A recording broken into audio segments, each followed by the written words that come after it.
주의 성령이 내게 임하셨으니 이는 가난한 자에게 복음을 전하게 하시려고 내게 기름을 부으시고 나를 보내사 포로된 자에게 자유를, 눈먼 자에게 다시 보게 함을 전파하며 눌린 자를 자유롭게 하고 주의 은혜를 전파하게 하려 하심이라 하였더라. 아멘. 우리는 지난 시간에 이어서 이 복음에 대해서 같이 함께 나누고 있습니다. 예수 그리스도는 바로 복음이시다. 여러분 믿으십니까? 복음은 바로 예수 그리스도다. 이런 단순한 이 정의를 정말 믿고 있느냐라고 하는 것이죠. 여러분, 이 복음은 무엇입니까? 복된 소식이라는 거죠. 그러니까 누가복음에 나와 있는 말씀처럼 그 천사가 그 목자들에게 너희들에게 가장 큰 기쁨의 소식, 모든 백성에게 미칠 그 큰 기쁨의 소식을 전한다 그러지 않습니까? 그러니까 그게 복음인 거예요. 그게 바로 뭐냐면 예수 그리스도의 탄생인 거예요. 그러니까 예수님이 바로 그분이 복음이라고 하는 것이죠. 자, 그렇다면은 우리가 복음을 믿고 있고, 그러니까 복음을 들었고 복음을 믿어. 네? 그렇죠. 근데 그 복음인 예수 그리스도, 근데 그 복음이 이 세상에서 가장 큰 기쁨의 소식이라는 거예요. 믿으십니까? 네, 이게 좀 집에서 아멘 소리가 여기까지 안 들리는 것 같아요. 여러분, 복음이 정말 가장 큰 기쁨의 소식인데 복음에는 여러 가지가 많다는 거예요. 우리의 삶에도 복음이 있고 오늘에도 나한테도 복음이 있고 여러 가지 복음이 있어요. 그런데 오직 우리에게 있어서 가장 큰 기쁨의 소식, 유일한 기쁨의 소식은 예수 그리스도라는 거죠. 이것이 정말 믿어지냐라고 하는 거예요. 왜 그렇습니까? 이 복음은 오늘도 그 복음이 복음이어야 되고 내일도 그 복음이 복음이어야 된다는 거예요. 예를 들면 복음이 날마다 기쁜 소식이 나한테 안 되면은 오늘만 기쁜 소식이고 내일은 기쁜 소식이 아니라고 한다면 그건 기쁜 소식이 아니죠. 그죠? 그래서 우리 지난 시간에 이렇게 얘기했어요.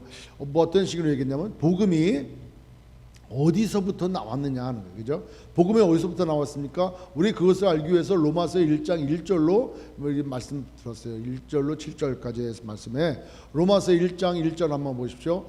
예수 그리스도의 종 바울은 사도로 부르심을 받아 하나님의 복음을 위하여 택정함을 입었으니 누구의 복음을 위하여? 하나님의 복음을 위하여. 그러니까 복음은 하나님께로부터 복음이고 하나님께 속해 있는 복음이라는 거죠. 그러니까 인간이 만들어내는 복된 소식이 아니고 하나님께로부터 온 그런 그 복음이라고 하는 거예요. 그러니까 복음의 기원은 하나님이시다.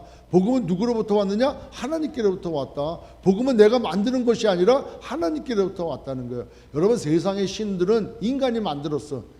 인간의 연약함 때문에 인간 스스로가 자기보다 크다고 생각하는 모든 것들에 대하여 의미를 부여했잖아요. 그러니까 인도에 가면 신이 3억 5천이나 된다 그러지 않습니까? 모든 건 신이야. 왜? 그것들이 나를 헤아려 할까봐 오히려 내가 섬기겠다는 거예요. 그러니까 그런 개념으로 볼 때 모든 것이 다 신적인 존재라고 하는 것이죠. 그러나 그 인간이 만들어낸 신이 아니고 우리에게는 하나님이 계시다는 거예요. 따라서 하나님께로부터 온 좋은 소식이 있는데 그게 바로 뭐냐면 예수 그리스도라는 거죠. 그래서 우리는 지난 시간에 그 복음이 어디서부터 왔느냐라고 하는 거 얘기했고, 그 다음에 그 복음의 효력은 어떻게 되느냐 하는 거예요. 복음의 효력이 어떻게 됐다고 그랬습니까? 복음의 효력은 영혼까지 한 번 먹고 끝나는 거, 한 번 듣고 끝나는 거, 한 번 써먹고 끝나는 것이 아니라 오늘 뭐 어떤 좋은 소식을 들었어. 그러면 그것이 야 좋구나. 내일에는 또 달라. 그러니까 뭐 여러 가지가 많지 않습니까? 오늘은 휴일입니다. 이야 오늘 논대.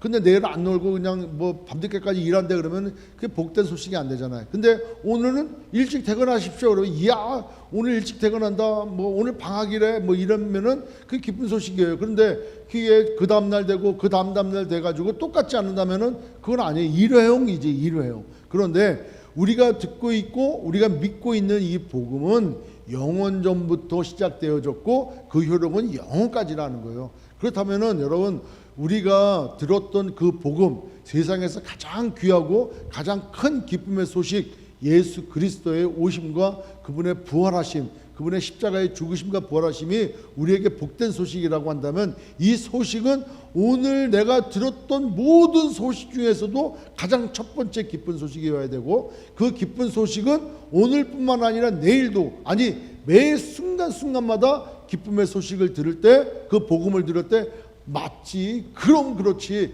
이와 같은 감동이 있어야 되는 줄 믿습니다. 왜? 복음 이외에 다른 복음이 없지 않습니까? 복음 이외에 어떤 것이 다른 게 있냐고, 우리에게 복음이. 예? 예수 그리스도로 말미암아 내가 구원함을 얻었다. 예수 그리스도 복음의 그 결정이 바로 예수 그리스도인데, 결론이 예수 그리스도인데, 그 예수 그리스도가 나에게 복된 소식이야. 복음은 매일 들어도 복된 소식이야. 아멘. 오늘 지금 들어도 복된 소식이고, 또 좀 이따가 들어도 그 소식을 들으면 복된 소식이어야 되는 거예요. 그러니까 우리는 그렇게 믿고 있단 말이에요. 그런데 실제 그렇게 하고 있냐는 거지. 예? 그래서 지난 시간에 뭐라고 얘기했습니까? 백문일답 100가지를 물어봐도 답은 하나, 예수 그리스도로 결론 줘야 된다는 거죠. 옛날에 김중근 목사님이 그렇게 말씀하셨잖아요. 백문일답 유명하지 않습니까? 100가지 질문을 다 던져. 그래도 답은 한 가지예요. 왜? 그것이 모든 답보다도 가장 기쁜 소식의 답이기 때문에. 그래서 예수 그리스도로 결론 나줘야 된다는 거죠. 자, 그렇다면은 우리가 그 예수 그리스도로 결론 나지고 있느냐 하는 것이죠. 우리가 예수 그리스도만이 복된 소식입니다. 근데 내일 기분이 꿉꿉해. 왜 꿉꿉해? 뭔가 잘 안 풀려졌으니까 꿉꿉한 거예요. 근데 그 꿉꿉함을 해결할 수 있는 가장 기쁨의 소식이 뭡니까? 예수 그리스도라는 거예요. 믿으십니까? 이게 믿어져야 복음으로 사는 삶이라는 거예요. 예? 복음이 실제화되는 삶이라는 것이죠. 우리 인생에 크고 작은 문제가 얼마나 많습니까? 지금 코로나 바이러스로 인해 가지고 여러 가지 모든 상황적 면에서 우리가 안 가본 길을 걸어가기 때문에 두렵고 떨리고, 어떨 때는 막 걱정도 되고, 또 이게 어떻게 이루어질까 하는 여러 가지 참 어려운 점이 많습니다. 그런데 그 가운데서도 이 문제 해결은 예수 그리스도라는 것이죠. 그렇게 결론 져줘야 돼요. 내 스스로가도 그렇게 결론 지지 아니하면 안 된다는 거예요. 그럼 이 복음의 대상은 누구냐 그랬습니까? 대상은 모든 민족, 천하 모든 민족에게 이 복음이 전파되어야 된다 그랬잖아요. 그러니까 이 대상은 남녀노소 구분 없이, 인종 차별 없이, 색깔 구분 없이, 높고 낮음 상관없이 모든 민족에게 해당이 되어지는 기쁜 소식이라는 거예요. 여기에 뭐 환자들만 기쁜 소식이다, 아니면 배고픈 자들만 기쁜 소식이다, 눌린 자들만 기쁜 소식이다, 이게 아니고 모든 사람들에게 공통적으로 기쁜 소식이라는 거죠. 아멘. 그걸 여러분 동의하지 않으면 우리가 갖고 있는 이 복음의 가치에 대해서, 복음의 그 정말 이 복음의 나에게 대해서 얼마나 영광스러운 복음인지를 깨닫지 못하는 거예요. 이 복음이, 내가 들었던 이 예수 그리스도의 이 복음이 얼마나 가치 있고, 얼마나 위대하며, 얼마나 능력 있고, 얼마나 내 삶을 인도해 가는지를 알아야만이 내가 복음 안에서 살 수 있고, 복음이 나에게 매일 순간순간마다 기쁜 소식이 되어질 수 있다는 것이죠. 여러분, 그래서 복음이 굉장히 중요한 거죠. 그리고 지난 시간에 뭐라고 나눴습니까? 이 성경이 이 성경에 그 복음이 얼마나 기록이 되어 있느냐. 하나님께서는 이 하나님의 말씀인 이 성경에다가 복음을 어느 정도 기록을 해놓으셨냐는 거예요. 얼마나 기록했습니까? 성경 전체가 다 복음이라는 거예요. 성경 전체가. 예? 성경은 누굴 얘기합니까? 구약 성경은 앞으로 오실 예수님에 대하여 기록해놓고, 예? 신약은 오신 예수님과 다시 오실 예수님에 대하여 기록해놨어요. 그렇다면 예수님이 바로 누구입니까? 복음이라 그랬잖아요. 그러니까 이 성경은 복음으로 꽉 차 있는 거예요. 그러니까 성경 어디를 읽어봐도 복음이신 예수 그리스도가 탁탁 튀어나와야 된다는 거예요. 말씀 묵상을 할 때 말씀 묵상의 결론이 예수 그리스도구나. 예수 그리스도를 떠나면 이렇게 되어지는구나. 복음을 떠나면 이렇게 되어지는구나. 복음과 함께 있으니까 이런 진짜 복을 받는구나. 이 성경에 다 기록이 되어 있다는 것이죠. 그래서 복음은 우리에게 얼마나 소중한 것을 넘어서 복음이 우리의 전부라고 하는 것이죠. 그래서 여러분 갈라디아서 2장 20절 말씀이 그거 아닙니까? 내가 십자가에 죽었고 내가 이제 사는 것은 내 안에 살아계신 예수 그리스도로 산다는 거 얘기하지 않습니까? 내가 내 삶에 자꾸 내가 드러나면 날수록 복음으로 사는 것이 아니고 나의 의지로 살아가는 거예요. 나의 의지로, 세상적인 가치로 살아가고 있다는 거 아는 것이죠. 자, 그렇다면 하나님께서 왜 이런 나에게 복음을 주셨냐는 것이죠. 아니, 이 세상에 왜 복음을 주셨어요? 요한복음 3장 16절, 하나님이 세상을 이처럼 사랑하사 독생자를 주셨단 말이에요. 독생자 예수 그리스도를 주셨어요. 왜? 우리를 멸망치 아니하고 영생을 얻게 하기 위해서 주셨단 말이에요. 그러니까 그것은 뭐냐면 우리가 죄인이면은 그냥 떨쳐내면 되는데 하나님께서는 떨쳐내지 아니하시고, 떨쳐낸다는 것은 영원한 지옥불에 가도록 내버려 두지 아니하시고 영생을 자꾸 주려고 그래. 예? 영생은 누구만 소유하고 있어요? 영원하신 하나님이 소유하고 있잖아요. 그 영생은 하나님께 속하 있는 거예요. 그런데 우리 인생들로 하여금, 죄된 우리 인생들로 하여금 그냥 죄진 대로, 죄의 삭은 사망이야, 그냥 죄가로 가 그냥 이걸로 끝나려고 하시는 게 아니라 자꾸 우리로 하여금 어디로? 영생을 얻게 하신다는 거. 어떻게까지 해가면서요? 예수 그리스도, 즉 독생자 예수 그리스도를 죽이면서까지, 예? 하나님이신 그분이 인간의 육신을 입고 이 땅에 오셔서 십자가에서 우리 대신 죽기까지 우리를 사랑하셔서 우리로 하여금 지옥에 가지 아니하도록, 영원히 멸망당하지 아니하도록 우리를 붙들어 주신다는 거. 왜 그렇습니까? 하나님께서 그 복음을, 예수 그리스도를 주신 목적은 하나님과 화목하기 위해서, 함께 영원한 생명을 누리고 영생 가운데, 천국 가운데 함께 하시기 위해서. 그러니까 이 복음은 화평의 복음이고 화목한 복음이라고 하는 거예요. 그러기 때문에 우리가 복음을 증거해야 되는 이유는 그런 거예요. 여러분 로마서에도 말씀 나누죠. 10장에서도 하나님께서 전도에 미련한 것을 사용하실 때, 예? 왜? 하나님이 다 하시면 되지 않습니까? 하나님의 능력이시니까, 전지전능하시니까 하나님이 다 하셨잖아요. 그런데 하나님께서는 전도에 미련한 것들을 통해서, 예? 전도하는 게 미련한 거예요. 찾아가야 되고 힘들고 산을 넘고 물을 건너고 굶기까지 하고 죽기까지 하고 해가면서 그 복음을 그렇게 전하도록 그렇게 하셨다는 거예요. 그러니까 우리의 사명은 모든 족속들로 하여금 하나님과 화목해 하기 위해서 복음을 전해야 돼. 그것이 복음의 사명이고 복음이 해야 될 일들인 거예요. 그럼 복음을 맡은 자의 사명은 당연히 천하 모든 민족에게 복음을 전해야 돼. 왜? 그 복음을 먼저 맡은 자가 복음 없는 자에게 가서 복음을 전하고, 그 복음을 들은 자가 멸망당하지 아니하고 하나님께 돌아와 하나님과 화목하게 만들어야 돼요. 왜 그렇습니까? 그것이 하나님의 목적이라는 거예요. 하나님이 그렇게 하기를 원하셨다는 거예요. 그렇기 때문에 복음을 주신 목적은 하나님께서 우리와 화평하고 화목해서 다시 하나가 되게 하기 위해서 그렇게 주셨다는 거죠. 그래서 이 복음에다가 하나님께서는 권위를 부여하셨어요. 그래서 누구의 복음이라고 그랬습니까? 하나님의 복음, 예수 그리스도의 복음, 영광의, 그리스도의 영광의 복음이라고 이렇게 표현할 정도로 그 복음에다가 가치를 얼마나 부여했느냐? 하나님의 복음으로 부여하셨다는 거예요. 그 복음은 우리 수준이 아니야. 내가 복음 전하고 말고, 이거는 정말 우리는 교만한 거예요. 교만한 거예요. 복음을 갖고 있으면 나는 하나님의 복음을 갖고 있는 거예요. 하나님의 수준의 그 복음이 내 안에 왔다니까. 그러니까 내가 갖고 있는 이 복음은 하나님 수준의 복음인 거예요. 그냥 내가 생각해서가 아니라 하나님의 수준. 여러분, 그리스도는 하나님의 지혜고 하나님의 능력인 줄 믿습니다. 그리스도는 하나님의 능력인 거예요. 모든 사람이 다 죄에 빠졌어. 예? 모든 사람이 다 죄야. 누가 누구를 구원할 수가 없어. 왜? 자기의 죄가 있기 때문에 그 죄로 다 죽는 거예요. 그렇다면 누가 와서 건져낼 수 있습니까? 죄의 수렁텅이에서, 그 사망의 수렁텅이에서 누가 건져낼 수 있겠냐는 거예요. 죄 없는 자만이 그를 건져낼 수 있어요. 근데 죄 없는 자가 누가 있습니까? 아무도 없잖아요. 예? 그러니까 하나님이신 그분이 인간의 육신을 입고 죄 없이 오셔서 우리를 구원해 주신 것 아니겠냐는 거죠. 그래서 그 복음은 하나님의 수준의 복음을 우리가 받았다라고 해요. 아멘. 따라서 이 복음은, 그 성격은 바로 뭐냐? 우리가 사도행전 20장에서 봤다시피 이 복음은 은혜의 복음이다 하는 거예요.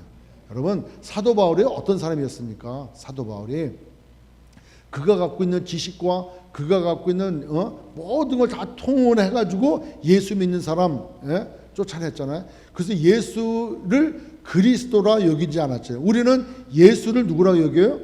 그리스도라 여긴단 말이에요. 예수, 사람의 이름으로 온 예수를 우리는 하나님의 보내신 메시아임을 얘기하는 그리스도로 우리 믿고 있어. 그래서 예수가 그리스도이심을 믿는 게 우리야.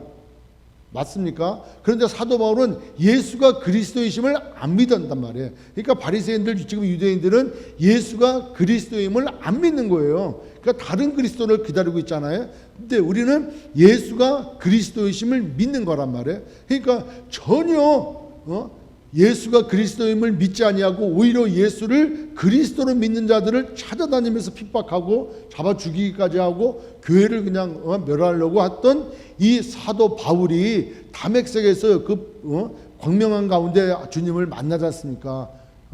그가 만날 만한 행동을 했습니까?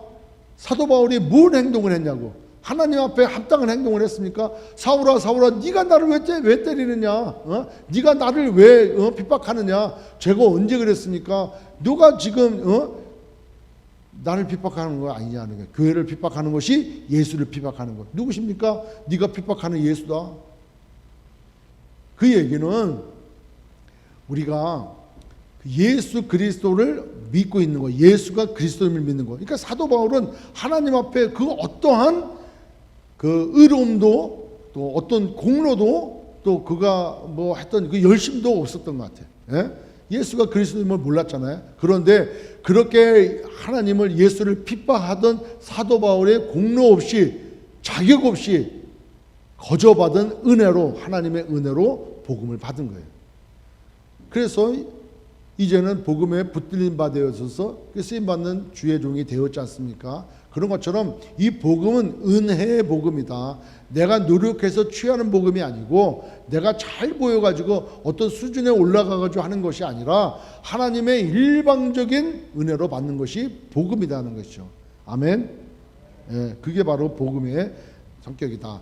따라서 우리 로마서 1장 7절 한번 보시기 바랍니다.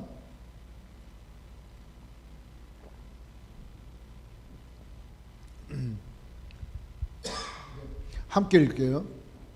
로마에서 하나님의 사랑하심을 받고 성도로 부르심을 받은 모든 자에게 하나님 우리 아버지와 주 예수 그리스도로부터 은혜와 평강이 있기를 원하노라. 자, 하나님 우리 아버지와, 사도 바울이 그렇게 고백해요. 하나님 우리 아버지와 그 다음에 주 예수 그리스도로 이렇게 됐다 그랬잖아요. 그러니까 사도 바울이 전하는 복음은 예수 그리스도인데, 예수 그리스도는 4절에 보면 혈통으로는 다윗으로부터 나왔고 성결의 영으로부터는 하나님께서 부활하게 하셔가지고 하나님의 자녀로 이렇게 삼으셨다 그랬잖아요. 그러니까 예수 그리스도는 인간으로, 완전한 인간으로 오셨고 완전한 하나님으로 오신 분으로 여겨지는 거예요. 그러니까 주 예수 그리스도, 원어에 보면은 예수 그리스도 우리 주라고 이렇게 돼 있어요. 그러니까 주 예수 그리스도는, 예수라고 믿는 거는 누구를 믿어요?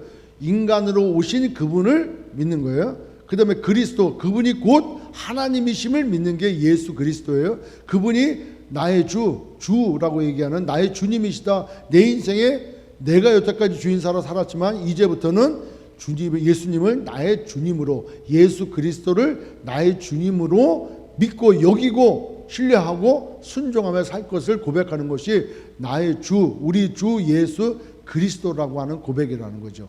이 고백으로 우리가 구원함을 얻는 거예요. 그러니까 로마서 10장 10절에 뭐라 그럽니까? 사람이 마음으로 믿어 의에 이르고 입으로 시인하여 구원에 이른다. 입으로 무조건 시인되어져서 믿는 것이 아니고 마음으로 믿어야 된다는 거예요. 마음으로 믿는다는 그 의미를 잘 한번 생각해 보자고요. 마음으로. 이 마음으로 믿는다는 것, 이것은 우리의 마음의 주인이 완전히 바뀌어져 버려야 된다는 거예요. 아멘.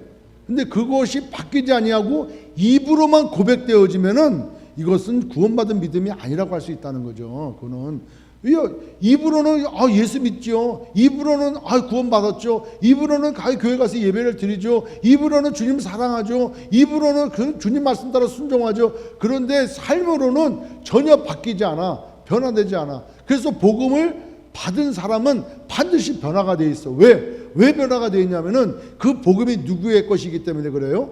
하나님의 것이기 때문에. 하나님께서 우리에게 복음을 주셨어요. 사도 바울에게 복음을 주셨어요. 사울아 사울아 네가 나를 왜 핍박하느냐? 누구십니까? 네가 픽박하는 예수다. 내가 언제 주님을 핍박했습니까? 교회를 핍박하는 것이 곧 주님을 핍박하는 것이라 말씀하잖아요. 그러니까 거기서 주님을 만났어. 하나님의 복음이, 예수 그리스도의 복음이 그리스도의 영광의 복음이 부딪히니까 사도 바울이 자격 없던 그가, 그렇게 핍박했던 그가 변화를 받게 되었다니까. 그러니까 하나님의 이 복음이 우리에게 부딪히면은 반드시 변화가 있게 되어 있다는 거예요. 그래서 고린도후서 5장 17절 뭐라고 합니까? 새로운 피조물이 된다는 거예요. 곰곰이 생각을 해봤어요. 곰곰이 한번 이 말씀 갖고도 한번 생각을 해봐. 여러분, 하나님께서 우리에게 복음을 주신 목적이 뭐라고 그랬습니까? 복음을 주신 목적이 화목케 하고, 하나님과 화평케 하기 위해서 복음을 주셨어요. 맞습니까? 화평의 복음이야, 화목의 복음이야. 자, 화목하려니까 하나님은 죄가 없으신 분이에요. 하나님은 빛이신 분이셔. 하나님 앞에 죄된 인간은 나갈 수가 없어. 나갈 수가 없는 거예요. 그런데 하나님과 어떻게 화목하게 되려고 그래? 죄가 없는 걸로 만들어놔야 되지 않습니까? 죄가 없어야 하나님과 화목하고 하나님과 화평케 되어지고 하나님의 그런 은혜를 가질 수가 있다는 거예요. 그러려니까 옛날 모습, 죄된 모습으로는 갈 수가 없는 거예요.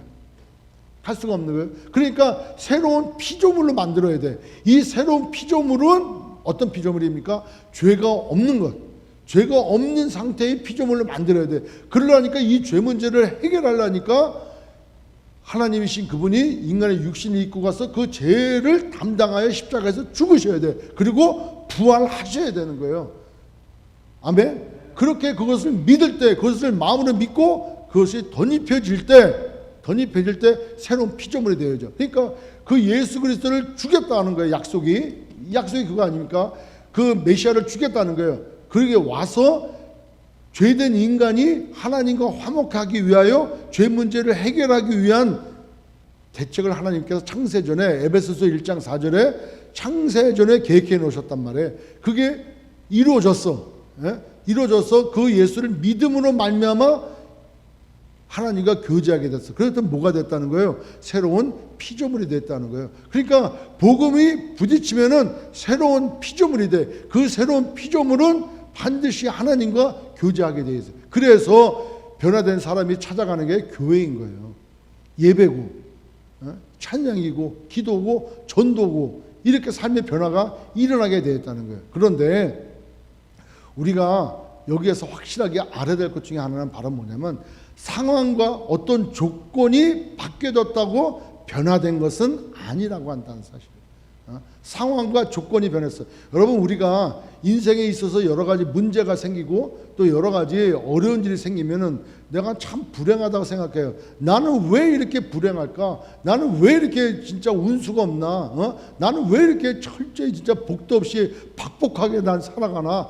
이렇게 돼. 그것을 우리는 그 원인을 밖에서 찾아. 어떤 상황과 조건에서 그 문제를 찾는다는 거예요. 원인을. 내가 진짜 부잣집 딸로 부잣집 아들로 태어났다면은 이렇게 왜요? 내가 부모를 잘못 만나서, 내가 남편을 잘못 만나서, 내가 아내를 잘못 만나서, 이런 것만. 내가 교회를 잘못 만나가지고 목사님 잘못 만나서 내가 지금 이거 완전 고생해요. 이렇게 모든 것을 그 불행의 원인을 상황과 외적인 조건으로 찾는다는 거예요. 자기의 내적인 존재 자체에서 찾지를 않아. 그것이 잘 나타나 있는 게 뭡니까?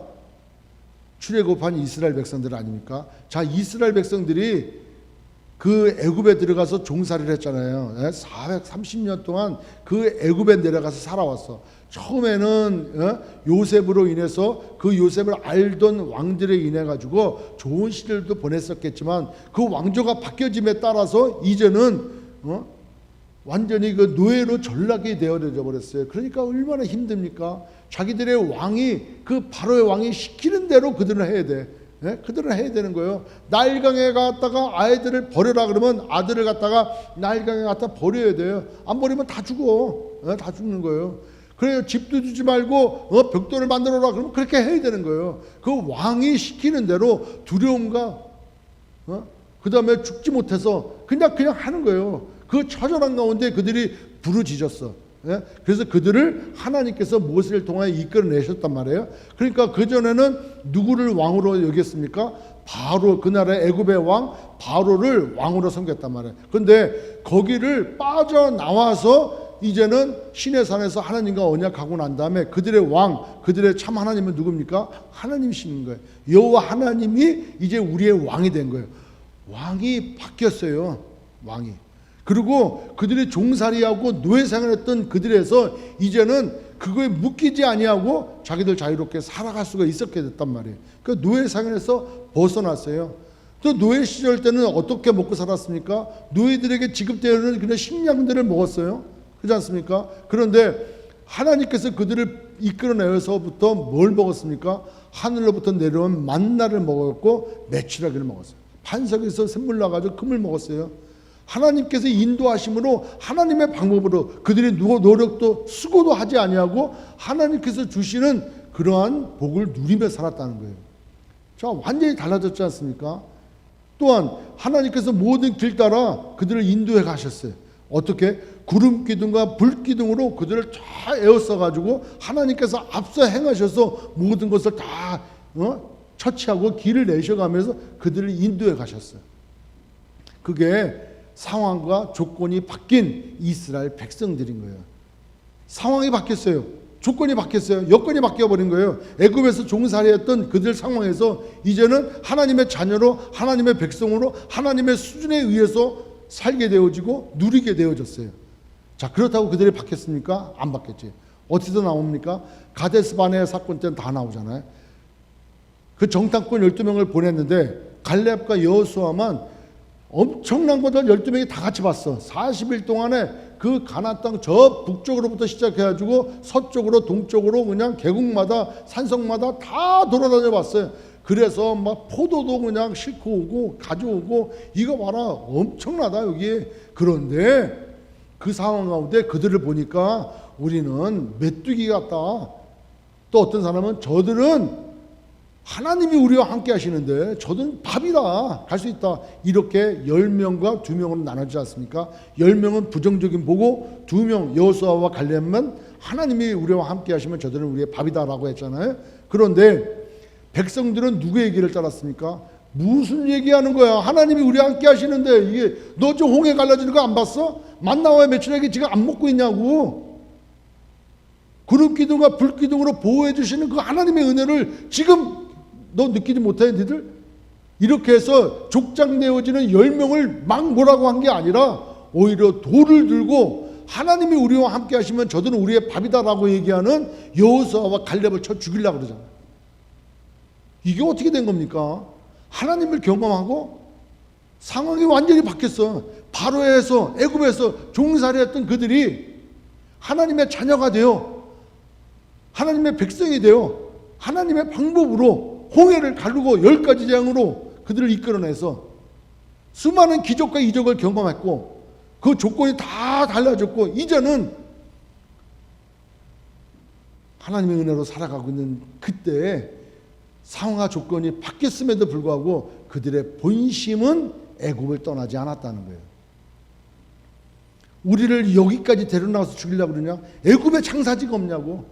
장사할 곳이 없어서 여기까지 데려나가서 이 광야에서 우리를 애들까지 다 해가지고 죽이려고 하느냐? 우리가 애굽에서 그 가마솥에서 먹던 고기가 생각이 난다. 정력이 떨어지니까 마늘도 부추도 이거 먹어야 되는데 이것도 없다. 그 마음은 애굽을 떠난 바가 없는 거예요. 그냥 상황과 조건만 바뀌니까 좋았어. 그런데 그들이 온전히 하나님을 믿고 그 마음의 중심까지 하나님 앞에 드려지는 믿음으로 가나안 땅을 들어가야 될 그 환경 가운데 절대 그들의 마음이 안 바뀌는 거예요. 그러니까 상황과 조건이 바뀐다고 사람이 바뀌었다? 여러분 예수 믿었어요? 그래서 누군가 전도해가지고 예수를 믿게 됐어. 그래서 교회를 나왔어. 이야, 저분이 교회를 나왔어. 저분이 교회를 나왔다니까. 저분이 맨날 술에 쩔어 살고 저분이 맨날 도박에 쩔어 살다가 드디어 교회를 나왔다니까. 그 상황과 조건이 바뀌었다고 그 사람이 바뀌었는지는 모른다는 거예요. 그 어떤 선택의 기로에 갔을 때 그가 무엇을 선택하는지에 따라 다르다는 거예요. 그러니까 그 중심이 바뀌지 않으면 안 바뀐다니까. 상황이 그렇게 안 바뀌어요. 여러분 그 12명의 정탐꾼이 다 족장이에요. 지파별로. 예? 대단한 사람들인 거예요. 그 다음에 그 20세 이상의 숫자에 들어간 사람이 60만이에요. 60만 3,550명이에요. 엄청난 인구 중에 딱 두 사람만, 물론 저 모세하고 저기도 있지만, 딱 그 환경을 보고 돌아와서 그 환경을 볼 때마다 하나님이 생각이 나는 거야. 하나님이 우리와 함께 하시면 저것만 아무것도 아니지. 하나님이 어떤 기적을 보이셨는데, 그 여호수아와 갈렙은 각 마을을 정탐해가면서 그 산성들을 보고 안악자성과 같이 그 큰 장대한 고인들을 바라보면서 그들은 생각할 거야. 와, 대단하다. 와, 저렇게 커. 와, 저 무기들 봐. 야, 저 견고한 성들 봐. 그런데 저거 아무것도 아니야. 홍해를 가르시는 하나님께서 우리와 함께 하시고 우리의 길을 인도해 가시고 이 땅을 우리에게 주신다고 하는데, 저건 다 봐봐요. 저거 어떻게 무너지는지 우리 한번 보자. 이렇게 고백하는 사람과, 그걸 보고서 음매 기죽어. 저걸 어떻게 가라는 거예요, 저거를. 아니, 어떻게 이런 땅을 오라 그러지? 아니, 저렇게 견고한 성이 있는데 어떻게 이거를 갖다 점령하라 그러지? 안 되는 거예요. 이게 안 된다니까. 안 되니까 두려움에 확 메몰아차. 그러니까 자기가 여태까지 경험했던 그 하나님의 놀라운 기적과 이적은 전혀 자기랑 상관없는 거예요. 그러니 그 중심이 안 바뀌어 놓아버리니까 상황과 조건이 바뀌었다고 그 바뀌어? 안 바뀌어. 하나님 거부하잖아요. 하나님 싫다하는 거 아니에요. 왜 여기까지 데리고 나와서 왜 우리를 여기서 죽입니까? 여러분, 하나님을 메뚜기 하나님으로 만들어 버리잖아요. 우리는 저들이 볼 때 메뚜기 같습니다. 우리도 똑같잖아요. 우리 한번 생각해 보십시오. 상황과 조건이 바뀌었다고 여러분 우리가 얼마나 많이 간증합니까? 예? 이번에 하나님께서 물질을 열어주셔가지고 대박이 났습니다. 그거 간증하잖아요. 상황이 달랐어. 근데 하나님 앞에 드리도록 그렇게 딱 문제가 제시될 때 그렇게 드리냐는 거예요. 당신의 삶을 정리하고 하나님 앞에 온전히 드리십시오. 선교지로 나가십시오. 그렇게 떨어졌을 때 아멘 하냐는 거예요. 중심이 안 바뀐다니까. 중심이 바뀌지 않는 것은 변화가 아니라는 거예요. 변화가 아닌 거예요. 상황과 조건이 바뀌었다고. 예? 뭐 응답을 받았고 우리 아이가 건강하고 뭐 좋은 대학 가고 무슨 일이 생겼기 때문에 하나님 앞에 감사하고, 예? 하나님 앞에 또 영광 돌리고 또 간증하고 수많은 해. 매일 말씀 보고 기도하고 매일 해. 그런데 하나님께서 딱 너 나한테 드려봐 라고 할 때 뭘 선택하는지 그 보면 알잖아요. 그러니까 중심이 바뀌지 않으면 상황과 조건만 바뀌었다고 해서 변화된 것은 아니다. 그러니까 그걸 우리 잘 생각을 하셔야 돼요. 나는 지금 현재 상황과 조건이 바뀌어가지고 교회 나오는 게 재미있느냐. 근데 교회에 여러 가지 힘들고 어려운 일이 생기고 내 삶 가운데도 어려운 일이 생길 때 더더욱 나가고 더더욱 기도의 자리로 나가는 것이 아니라 내 마음이 그때 어떻게 되었는지를 보면 안다는 거예요. 상황과 조건이 바뀌면 다 바뀔까? 이스라엘 백성들만치는 그렇게 상황과 조건이 바뀐 민족이 어디 있습니까? 그런데 딱 한 번 가데스 바네아 가가지고 정탐꾼 사건인데 그들의 딱 민낯이 드러나잖아요. 그들의 신앙이 딱 드러나잖아요. 딱 드러나잖아요. 딱 그게 우리라는 거예요.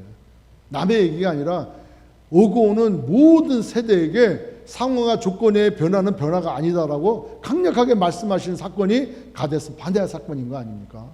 따라서 우리도 상황과 조건이 바뀌었다고 기뻐하고 즐거울 것이 아니라 내 중심이 하나님 앞에 온전히 드려져 있느냐라는 거예요. 자, 그러면 또 변화가 아닌 게 또 있어. 어떤 게 변화가 아닐까? 그건 누가복음 18장에 잘 나와요. 예? 누가복음 18장 한번 보십시오. 누구 얘기 나는가? 부자 관원의 이야기가 나. 누가복음 18장 18절 한번 보십시오.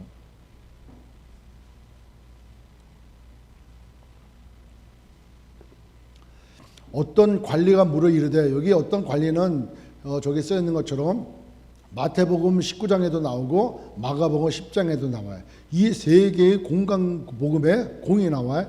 마태복음에는 청년, 부자 이렇게 나와요. 그리고 또 뭐 마가복음에는 어떤 관리, 뭐 여기도 관리 이렇게 나와요. 근데 이 사람을 추론해 보면은 청년이고 부자야. 예? 그리고 모태신앙이고 그리고 열심히 율법적으로 살아서 정말 신앙생활 열심히 했던 거고 영생을 얻고자 하는 마음이 아주 진심이야. 예? 이 모든 것이 다. 그 얼마나 열심히 했는지 몰라요. 그래서 그는 정말 영생을 얻기 위하여 평생을 그렇게 열심히 살아왔어요. 율법을 다 지켰어요. 율법을. 그런데 우리가 늘 얘기하지만 진심이 아니라 전심으로 나가야 됩니다. 이런 말들 이제 가끔 했잖아요. 그러니까 전심하고 진심의 의미를 어떻게 보면 같은 단어예요. 전심과 진심이. 근데 전심을 이렇게 생각하면 될 것 같아요. 신명기 6장 4절에 보면은 너는 마음을 다하고 뜻을 다하고 힘을 다하여 주 너의 하나님을 사랑해라. 그죠? 그다음 마태복음하고 공감복음에 뭡니까? 너 목숨까지도 집어넣었어요. 그러니까 너가 목숨을 다하고 너 마음을 다하고 뜻을 다하고 힘을 다하여 이게 뭡니까? 너의 전부를 동원해서 너의 하나님을 사랑하라는 거예요. 이게 전심인 거예요. 다른 것에 너의 목숨을 다하고 다른 것에 너의 마음을 다하고 힘과 뜻을 다해서 그걸 사랑하지 말고 오직 하나님만, 마태복음 6장 33절에 너는 그의 나라와 그의 의를 구하라 하는 것처럼 너는 먼저 그의 나라와 그의 의를 구하라고 하는 말씀처럼 하나님 앞에 하나님을 목숨을 다하고 마음을 다하고 힘을 다하고 뜻을 다하여 사랑하라는 거예요. 이게 전심인 거예요. 그러면 진심은 그런 마음이 진실함의 진심이야. 그러니까 진심을 이렇게 생각하자고요. 내가 집에서도 열심히 가족을 사랑해. 진심으로 사랑하지 않습니까? 거짓으로 사랑하지 않잖아요. 그 다음에 내가 직장에 가고 직장 생활도 열심히 하잖아. 칭찬 듣고 진급하기 위해서 열심히. 그것도 진심이야.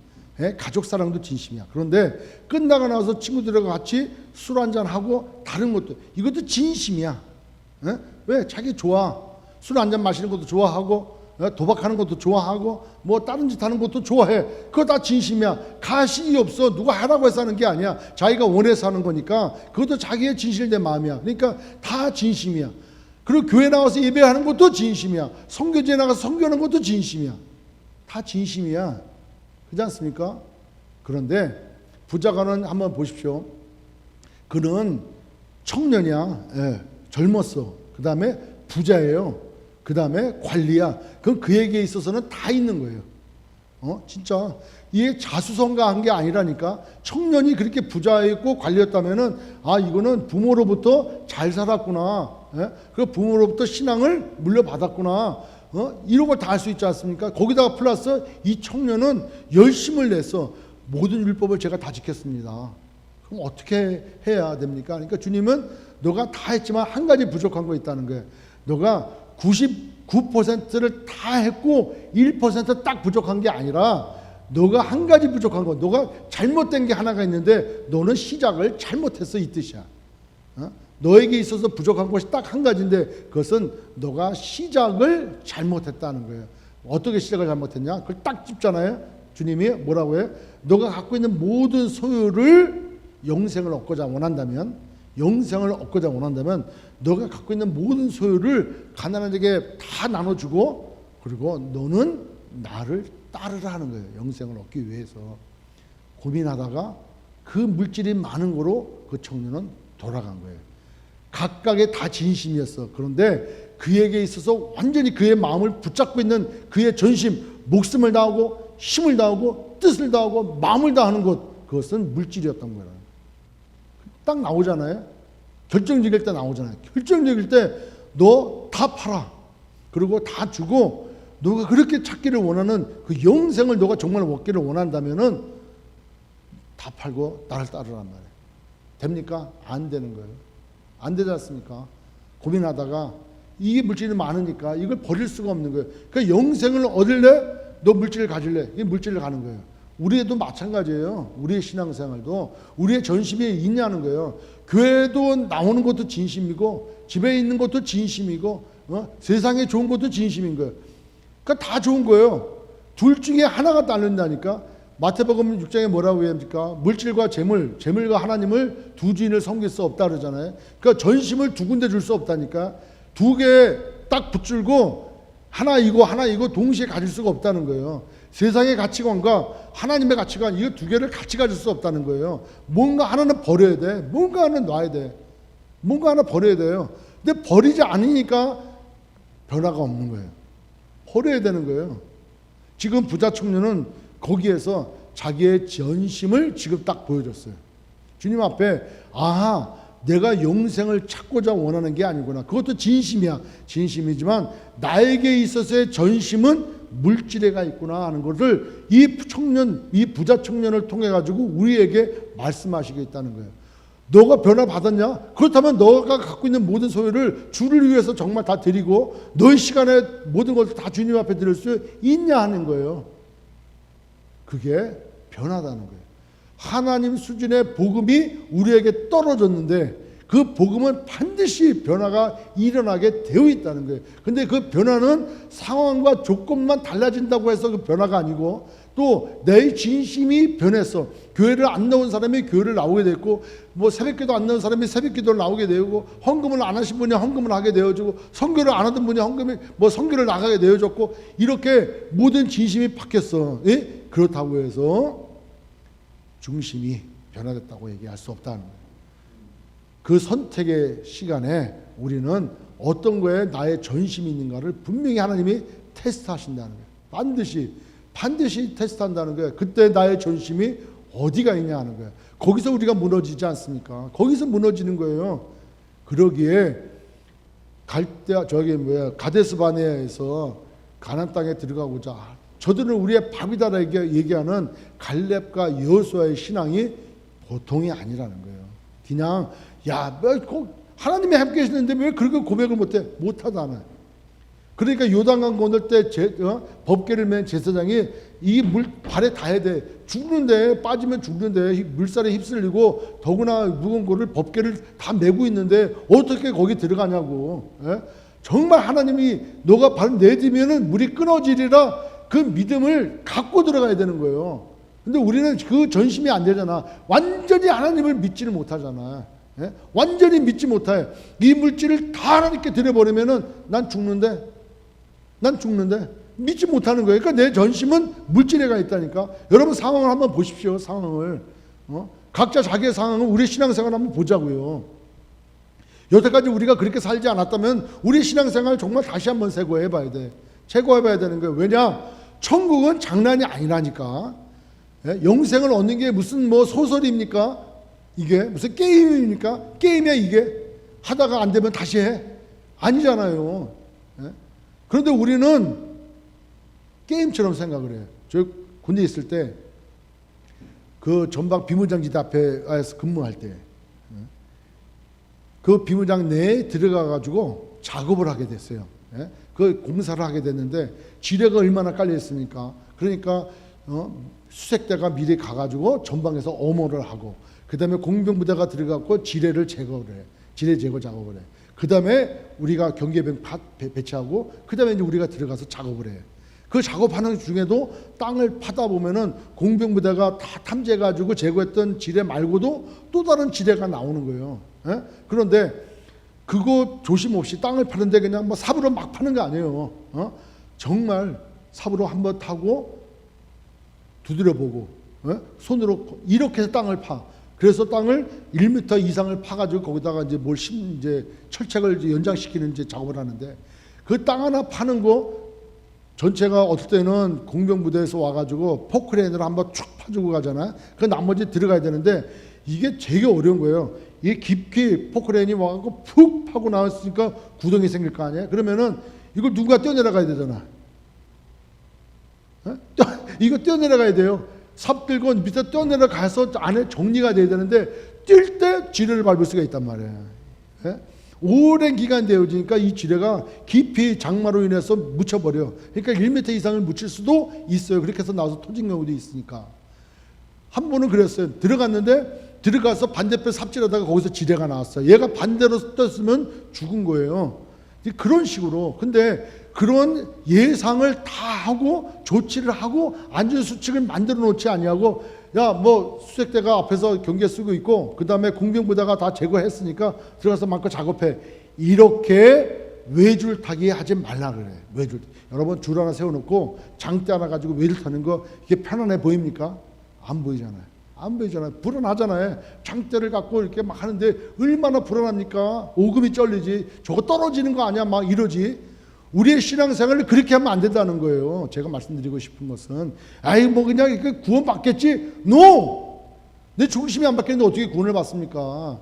사람이 마음으로 믿어 의에 이르고 입으로 시인해야 되는데 마음이 안 바뀌는데 어떻게 상황과 조건만 바뀌었다고 구원을 받고 내 진심이 안 바뀌고 결론에는 부자 청년처럼 영생을 버리고 물질을 쫓아가고 있는데 그걸 어떻게 구원받은 사람이라고 얘기할 수 있겠냐는 거예요. 우리가 구원을 놓고 영생을 놓고 이거를 잘 생각하셔야 돼.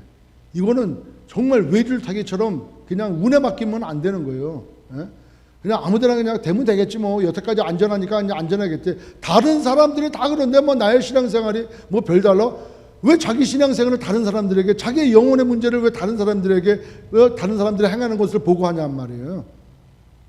아닌 거예요. 우리가 복음을 알려면 정말 철저히 알아야 돼. 복음이 예수 그리스도면은 예수 그리스도가 우리 삶에 정말 진짜 복음이라고 한다면 이 복음은 1분 1초라도 복음이 아닐 수가 없어. 다 복음이야. 오늘도 예수 그리스도를 전해, 복음을 전해 이렇게 증거하면은 또 저 소리야? 이거 되게 위험한 생각인 거예요. 또 저거야. 또 알고 있는 복음 또 저래. 이게 얼마나 위험한 생각인지 아십니까? 오늘, 내일, 다음 주, 그 다음 주 예수 그리스도를 증거할 수밖에 없는 상황에 특별히 교회에서 전해야 될 게 복음 외에 무엇이 있습니까? 여러분 백문일답을 했잖아요. 지금 힘듭니다. 위로를 받고 싶습니다. 교회에서 위로의 메시지를 줘야 되지 않습니까? 지금 위로의 메시지 주잖아요. 우리의 위로를 해주실 분은 누굽니까? 답이 나오잖아. 답이 그 예수 그리스도를 증거하잖아요. 그런데 여기에서 무슨 상담할 얘기가 나오고 우리 인간 내면을 파헤치는 얘기가 나와야 되며 명상에 나와야 되겠고 무언가를 해야 되는 이런 얘기가 나와야 되냐고요. 그게 백문일답이야? 아니지. 그렇지 않습니까? 따라서 예수 그리스도는 언제든지 복음이어야 돼. 우리가 믿는 이 복음 예수 그리스도는 가장 기쁜 소식인 거예요. 아멘. 그게 변화된 사람의 모습이에요. 그래서 복음을 들으면 그렇지 복음이지, 그렇지 그런 복음이지, 이렇게 새롭게 감격이 되어지고 이렇게 다시 한번 붙들게 되어지고 이렇게 그 복음 붙들고 오늘도 승리해 나가는 거예요. 마귀는 얼마나 우리를 붙잡아 내립니까? 얼마나 우리로 하여금 그 복음이 복음되지 못하도록 너에게 다른 것이 있다니까? 꼭 그거로만 너가 행복한 게 아니라니까? 이렇게 얼마나 우리를 유혹하냐고요. 다 때려쳐. 뭐 그게 다겠어? 아닌 거예요. 우리는 줄다리기 하면 안 돼요. 하나님 살아계시고 하나님 수준의 복음을 그 예수 그리스도를 우리에게 주셨어요. 그 복음은 영원까지야. 일회성이 절대 아니야. 순간이 아니야. 우리의 기도 제목마다 응답되어지는 것이 복음이 아니야. 그걸 넘어서 모든 것의 응답이 예수 그리스도고 모든 것을 이끌어가는 것이 복음의 힘인 거예요. 그 복음을 붙들어야 되는 것이죠. 특별히 코로나 바이러스로 더 힘들어지는 이때 우리가 돌아가야 될 건 안전수칙 이 위에 예수 그리스도의 복음인 줄 믿습니다. 그 복음을 굳건히 붙잡을 때 우리는 흔들리지 아니하고 오늘도 하나님 앞에 영광 돌릴 수 있다는 것이죠. 오늘 이 말씀을 다음 시간에 또 이렇게 한번 또 나눌 거예요. 또 복음 전에 여러분 듣기가 아니라 그때도 복음인 거예요. 아멘.